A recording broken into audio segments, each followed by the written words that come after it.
देखिए, आम आदमी पार्टी का जीतना भी नहीं था। मैं माननीय सुप्रीम कोर्ट का आभारी हूं कि उन्होंने दिल्ली के मुख्यमंत्री को अंतरिम बेल देकर भेजा। वो आ गए, प्रचार कर लिया। दिल्ली में 7/0 सन्नाटा। राजधानी दिल्ली की 7 लोकसभा सीटों में उत्तर पश्चिमी दिल्ली से प्रत्याशी रहे योगेंद्र चांदोलिया अब सांसद बन चुके हैं। तकरीबन 2,90,000 से ज़्यादा वोटों से उन्होंने जीत हासिल की है। यानी सातों प्रत्याशियों में जो मतों का अंतर था वो योगेंद्र चांदोलिया का सबसे ज़्यादा था। सर धन्यवाद। आपके चैनल के माध्यम से मैं वैसे तो पूरी दिल्ली की जनता को प्रणाम करता हूं कि उन्होंने सातों सीटें भारतीय जनता पार्टी को, नरेंद्र मोदी जी को सौंपी हैं। ये चुनाव वीरेंद्र सचदेवा जी के नेतृत्व में हमने लड़ा और हम उसमें कामयाब हुए हैं। मैं कहना चाहता हूं कि क्षेत्र में मैंने बहुत सारे वायदे किए हैं। संकल्प पत्र प्रदेश का भी है, संकल्प पत्र मोदी जी का भी है और हमने भी कुछ घोषणाएं की है कि वो काम करेंगे। मेरे क्षेत्र के अंदर ग्राम सभा की ज़मीन को डीडीए ने टेक ओवर किया है। ग्राम सभा के लोगों का मानना है कि हमारे प्रत्येक गांव के अंदर वहाँ जो वाटर बॉडी है वो उसका सुंदरीकरण होगा। कम्युनिटी सेंटर की बात की है, मेट्रो ट्रेन की नरेला तक बात की है हमने। अब तो जाहिर सी बात है कि ये सबको आपको जनता के बीच में आप गए हैं, जनता ने विश्वास किया है तो वो आपको ज़मीन पर उतारना ही पड़ेगा।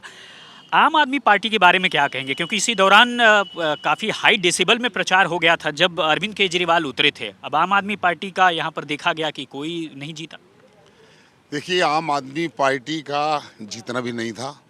मैं माननीय सुप्रीम कोर्ट का आभारी हूँ कि उन्होंने दिल्ली के मुख्यमंत्री को अंतरिम बेल देकर भेजा, वरना कई सालों तक ये रोना रोते मैं आ जाता तो क्या कर देता। खूब प्रचार किया और बाद में बहाना भी बनाया कि बीमार हूँ, अंदर भी बहाना बनाया। वो आ गए, प्रचार कर लिया।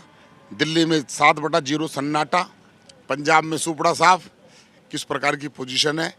मैं कहना चाहता हूँ कि अगर केजरीवाल जी बाहर आए, बाहर से एक और धब्बा स्वाति मालीवाल का लेकर चले। बहुमत का आंकड़ा नहीं छू पाई है पूरे देश में बीजेपी, क्या कहेंगे, सरकार आपकी बनती दिख रही है?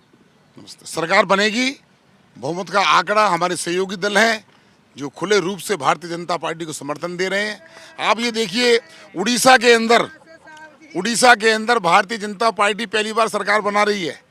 ये जादू नरेंद्र मोदी का है। कितने वर्षों से बिजू पटनायक दिल्ली में ये भी एक रिकॉर्ड हो गया कि जितने पूर्व मेयर और प्रदेश महामंत्री थे वो सब सांसद बन गए। पार्टी ने इस पर तय किया कि कार्यकर्ताओं को जरा मौका दे दो, तो उसका असर ये हुआ कि बूथ समिति का अध्यक्ष भी आज योगेंद्र चंदोलिया को फोन कर सकता है और मैं उससे बात कर सकता हूँ। ये पार्टी कैडर वाली पार्टी है। पार्टी ने कैडर के लोगों को टिकट दे दिया। आप पार्टी के दिल्ली में दलित चेहरे हैं, लेकिन उत्तर प्रदेश की अगर बात करें वहाँ तो दलितों ने वोट नहीं किया, या किया तो कम किया, प्रतिशत घट गया। देखिए, ये राजनीतिक स्टंट होता है। हमारे विरोधी हमारे खिलाफ एक बात फैलाने में कामयाब हो गए, हम प्रॉपर उसका उत्तर नहीं दे पाए। अगर आप मेरी पूरी बात सुनेंगे तो मैं कहना चाहता हूं कि डॉक्टर भीमराव अंबेडकर जी के संविधान की बात है। और मैंने जब प्रधानमंत्री जी द्वारका आए थे तो मैंने उस रैली में कहा था कि अभी कोई माई का लाल इस देश में पैदा नहीं हुआ जो इस आरक्षण को समाप्त कर दे। इन्होंने चंदोलिया जी, उसी पर तो लोगों ने यकीन कर लिया पूरे देश में, अगर देखा जाए, खासकर उत्तर प्रदेश की अगर मैं बात करूं। उन्होंने यकीन कर लिया कि अब जनता जनार्दन है। मैं उनसे पूछना चाहता हूं, राहुल गांधी मेरे पास डिबेट में आ जाए वोट क्लब के ऊपर, कि डॉक्टर भीमराव अंबेडकर ने संविधान निर्माता थे। अगर आज योगेंद्र चंदोलिया लोकसभा में जाएगा तो भारतीय जनता पार्टी के कार्यकर्ता के नाते और एक अनुसूचित जाति का मैं व्यक्ति हूँ, ये संविधान में दिया था डॉक्टर BR अम्बेडकर जी ने। अम्बेडकर जी का निधन 6 दिसंबर 1956 को हुआ था। राहुल गांधी जवाब दे, उनकी सरकार थी। डॉक्टर भीमराव अंबेडकर को भारत रत्न किसने दिया? डॉक्टर अंबेडकर जब लोकसभा का चुनाव लड़ रहे थे, पंडित जवाहरलाल नेहरू जी जाकर हराने के लिए काम करते थे। इनके चेहरे दोगले हैं। ये हमारे दलित भाई अनजान के अंदर वो फेल हो गए और उनकी बातों को मान लिया।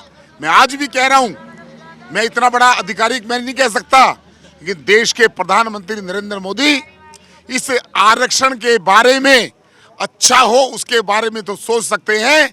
देश के दलितों के बारे में, अरे वो तो उन लोगों की भी बात करते हैं जिनको कहा जाता है कि बीजेपी को वोट नहीं देते। सबका साथ, सबका विकास, सबका प्रयास।